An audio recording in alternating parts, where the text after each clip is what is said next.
Oh, my God, baseball is finally coming to us. Spring training, where we didn't pay that much attention because nothing really startling happened except you got a Ranger Suarez situation and whether the Phillies going to fill the bullpen and who that extra man is going to be, whether it's going to be Buddy Kennedy or Cody Clemens. And we finally look like we have a starting lineup. Everybody's wondering what the starting lineup would be, what the top to bottom would look like. As it turns out, it's going to vary. I have never seen anything like this, but apparently Rob Thomson is favoring platooning his leadoff hitters, depending on whether a lefty or a righty is on the hill. Against the right-handed pitcher, Kyle Schwarber looks like would be your leadoff hitter, just like it was last year. And against a left-handed pitcher, it looks like it will be Trey Turner. There's a couple things here. Rob Thomson is a pretty static, stoic guy when it comes to this kind of thing. So the fact that he wants to vary it like this is very unusual in my book, and I frankly don't think it makes that much sense. Now, Rob Thompson's my guy, right? I don't criticize Uncle Rob. No, you don't. But I don't understand that if you're going to commit to Trey Turner being a leadoff hitter occasionally, why would you not commit to him being the leadoff hitter all the time and having Schwarber as your cleanup hitter where you really don't have a cleanup hitter?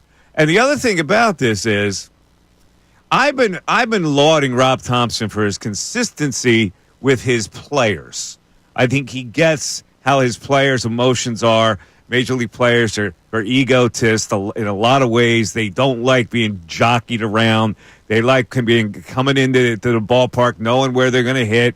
They're creatures of habit. And when you move them around, that indicates to a player that the manager doesn't have enough confidence in you to hold down your own spot. So it would be peculiar for him to do something like that. But in a way, it would almost play into the hands of Bill Colarulo, who says Rob Thomson never changes. So this is a radical variation from the Rob Thomson of old. So let me introduce Bill Colarulo. Bill, how you feel about this? Well, good morning, Mike. Glad to have you back. Good morning, Ray. I hate it, Mike, because I don't think that it's a radical variation from what Rob Thomson would normally do. Basically, all summer and all offseason, they hinted that they were going to, well, not summer, I shouldn't say. It was really all offseason because we played until October. But all offseason, they hinted that they were going to make changes at the top of the lineup and they were going to give Trey Turner an opportunity. And what I really think they've done is he kind of bait and switched us a little bit. All right, well, we'll try Turner just against left-handed pitching. And then what I think is going to probably happen is he'll do it for a couple of weeks, and then they're just going to go back to the same damn lineup they've done before. I just hate it. I don't understand why you don't just go in with a consistent lineup, give it an opportunity. And when I say an opportunity, I'm talking about a couple of months. Because you go back to 2023, they tried Trey Turner at the leadoff spot for 15 games. And when it didn't work, they immediately switched it. As patient as Rob Thomson has been in other areas, why not be patient with a consistent lineup that doesn't have Kyle Schwarber leading off? Because now what you're going to have to do, and you touched on a little bit, but now what you're going to have to do is, against left-handed pitching, you're also going to have Harper batting second, Bohm batting third, Schwarber as your cleanup. Then when against right-handed pitching, you got to switch the entire top of the lineup because now Harper's not going to bat second because you're not going to go back-to-back lefties because Topper loves to mix that up. So you're going to go Schwarber and now Turner second, Harper third, Bohm back in the cleanup spot. It's just too much variation from day to day. I just think go with the consistent lineup. You talked about it all offseason. You were going to give Turner an opportunity. And in turn, what this can do is we've talked about what it can do for Schwarber as far as more runs batted in. I was looking forward to what it was going to do for Trey Turner. The guy is an over 300 hitter from the leadoff spot in his career. Maybe this sparks Trey Turner to be the guy you thought you were getting when you gave him $300 million. What was his leadoff average in spring? It wasn't great. I think Turner, what did he hit? Like 162? Yeah, it was like 170, I thought it was, something like that. But you and I both know you can't put that much weight into spring. No, you can't, and it seems to be like a panic move by Rob Thomson. He knows what he has with Kyle Schwarber as a leadoff hitter. He has success. whether you want to look at his numbers as non-success or not, the Phillies win when Kyle Schwarber is the leadoff hitter. So I think that's overblown, though. Because it is what it is. But they're a good baseball team. No, numbers don't lie, though. I understand that, but they are a good baseball team. So when you look at the last 3 years where they're winning close to 90 games each year, 95 last year, 90 the year before, I think it was 87 the year before that, is it only because Schwarber was in the leadoff spot? No, or was it because you have a good baseball team? It's not only that, but when a guy like that can get you off right away, it loosens the belt of every one of your players. Oh.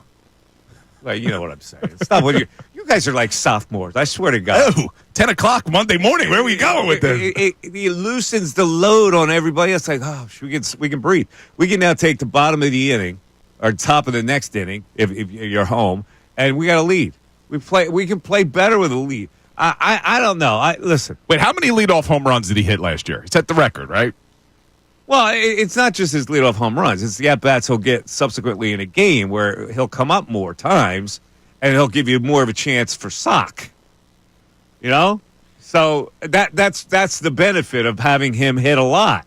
I understand that, but there's also a benefit to having him hit cleanup and hopefully either Turner, Harper, or Bohm's already on base, and now when he goes yard, which you expect him to hit at least 30 home runs. He's done it every year. There's been a full season since 2018. That there's more guys on base. Bill, it seems like it's common sense, though. If you're the manager and your team, with him as the leadoff hitter, won 95 games last year, are you going to be quick to change? You got to look at what a manager does. A manager has to rely on absolutes in a lot of ways. He goes, man, absolute. For crying out loud, we won 95 games with him as the leadoff hitter. Was that wrong? And once again, I keep going back to it. If you didn't have Schwarber leading off, do you really think this team wouldn't have won a lot of games last year? They're still a great baseball team. That's the unknown. The managers rely on known. The known for him is we're good with him in the leadoff hole. I would not platoon it. I certainly would not platoon it. I'd be more comfortable if he says, Schwarber, you're my guy. You're leading off. I don't want to change it. We're good when you lead off. Rather than this, I don't know what this is supposed to do except get guys all confused. That's the thing I have with the problem I have with this. So it's either got to be one way or the other. And I don't think that he wants to take away at bats by putting Schwarber in a hole where he's not going to come up in the first inning sometimes. I guess you're right. It's possible that he's not going to come up to bat. But see, when you move Harper up to second, doesn't that in turn mean Harper gets more at-bats? So I get, if you don't have Schwarber leading off, that maybe he doesn't get as many at-bats throughout the course. For the 2 to 3 and 1 to 4 are two different things. Yeah. You're a Thompson hater, man. I'm not Thompson hater. You'll find a way to hate Thompson. Look, it's unbelievable. I was being very positive yesterday. I hosted yesterday morning, and I was being very positive about the Fightin' Phils. Because I was looking at everybody in their lineup, and I'm not expecting any of them, maybe with the exception of JT Realmuto, to have a worse season than they did last year. Well, so you would think you won 95 games with that lineup. I have a bad feeling about this year. Well, and this doesn't help because you don't like the changing. I don't like the jockeying. I like consistency. We'll talk about it. Yeah, because I want to look at the whole lineup because this changes everything, Mike. It does. Every single day, you're going to change pretty much all top 7 spots. We'll talk about the NCAA tournament as well as we're down to the Sweet 16. A lot of interesting games yesterday. Buzzer beater with Maryland beating Colorado State.